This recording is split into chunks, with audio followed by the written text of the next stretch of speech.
When to gan na gan zo ma he tower number 1 ane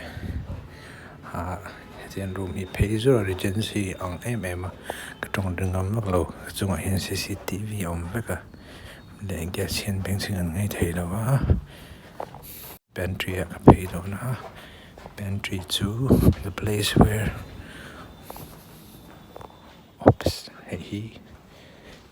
pantry is a place where we do all kinds of things, where we gather things. Here is Pius. Pius is very good boy. Are you making video? Yeah, this is for YouTube. Our pantry. This is our pantry. This baby crib. Yeah. These are water cases. Yeah. And this is our yoga mat. Okay. Yeah, yoga mat. See this in water.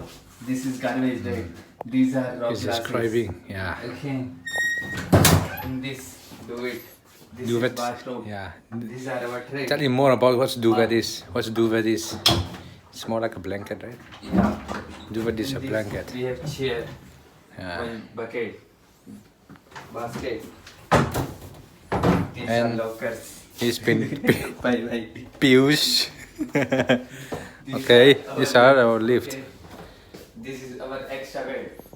Not together. This is chair. Okay. That's it. This is our trolley. This is our trolley, the place where we keep all towels, what is this? This is our Chemicals room freshener. and fresh. So it smells very Lavender good, right? paradise. Huh? I'm going to close up close. Tonight, hence, I until when you're still making the room, I'm mega king. Hey, club room in Korea, club room. Yeah, cop my till they got his soul, pony row.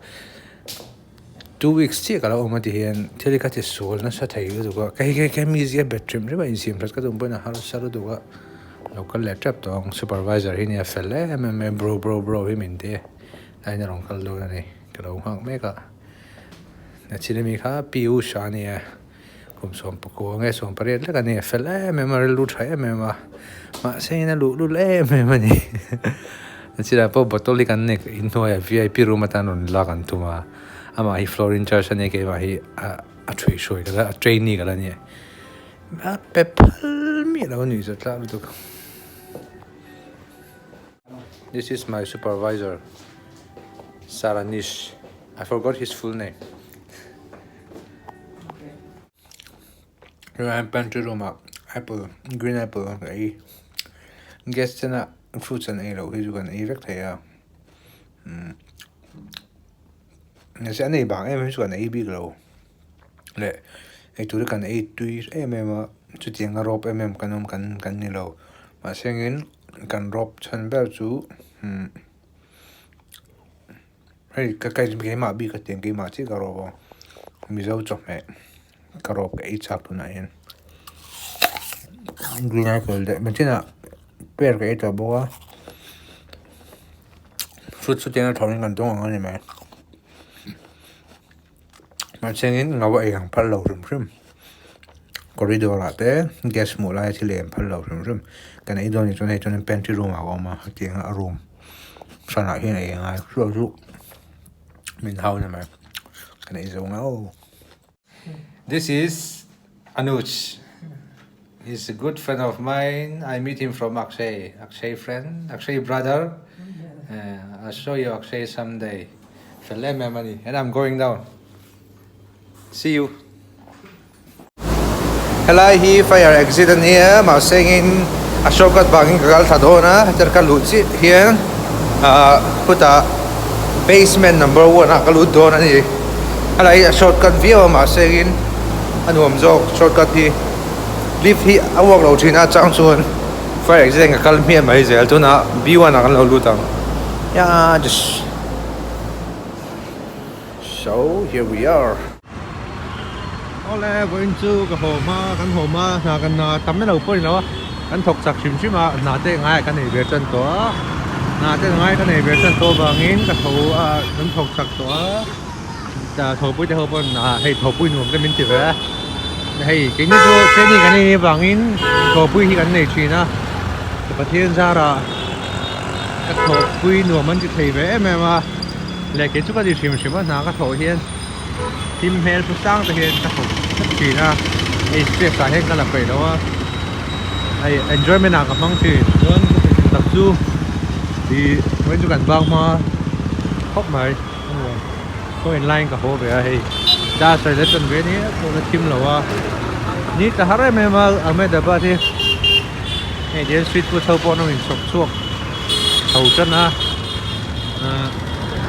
mình ti mình ti ba thei thom me ma ni harai ame da ba thi kanom na lai ta bus stop por hi chu ka soi thiam nan chun achang kang au rồi là achang kang hi trong kam mo lo ni ni la anh đi đâu phúc xuống rồi anh develop lâu rồi mà anh làm màn live về hay mà live vai gì anh kha anh là thỉnh lang về này chú mà sẽ anh uống mấy mà anh ôm chân chú anh bị bụi thì anh phải lẽ mà auto driver Uber driver taxi driver tụ bỏ mày hi hay in care lâu anh thế này về em mà rồi nó hẳn rồi thế là phải lúc cả khi mình sao anh phải lẽ mình chỉ là này Juan sing la mahan juan le jogging an kala sing la ma don karon ngau lo ta video karon siam lo ta ko ni teng che to na di la teng che to ni chung ba kala ma teng mai no na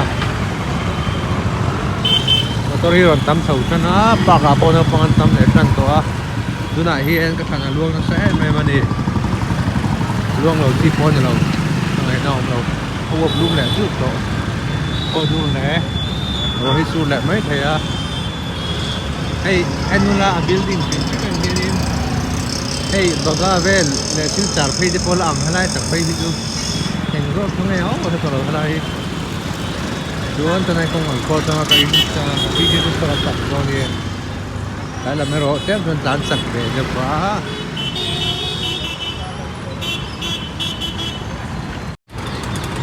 chỉ làm nuông mấy nên chứ to kim lung thì to kim sao có bên anh hồ mà ni in năng máy in PG à in trở lẽ mà Asia anh ăn xem như chú mà làm sập phổi thì cái gì lâu thế lâu cho làm sập phổi thì cái tan cho nó sân chú không mấy cái tour thầy lâu lúc tụi có lum chú nuông cái gì mà sẽ lum nó tụi cái tour thầy lâu à PG hi chu lo dai dam a dau dai dap maya hey khulum dau thing buk noi chuang ve le kan ni te khin chu mai chiang ve khopa dai nuam chu ni theng che to tu na hi so lai building top ka chu PG chu ni nu me me ma ni vai hi mo an fel lu tu han men da vila meron nui ha re se la hey ai contact an nei pui to ra re hi chu tụ có mấy bà hiện mình đâu được sang mấy giờ cái kia phone kia nên ta chỉ cần lấy về mà bây giờ này con nào hậu sắc nè để mà mua mà đeo lắc cho con này nó cái đó chúng ta là vắt tổ lỗ mà ngắt chọc cái mấy cái này gặp cái gì nhỉ cái cái lùi tăng á không có chơi sang á cái thả chỗ lăng á em bua lăng á rồi video sẽ cái edit lên á rồi một dài cả đây lăng á là tục riêng là mà thằng lâu security check thắng chú còn kỹ năng cái tung đó như cần PG đó tân là thổi đó hai năm mươi đợt anh nhìn lại pot wow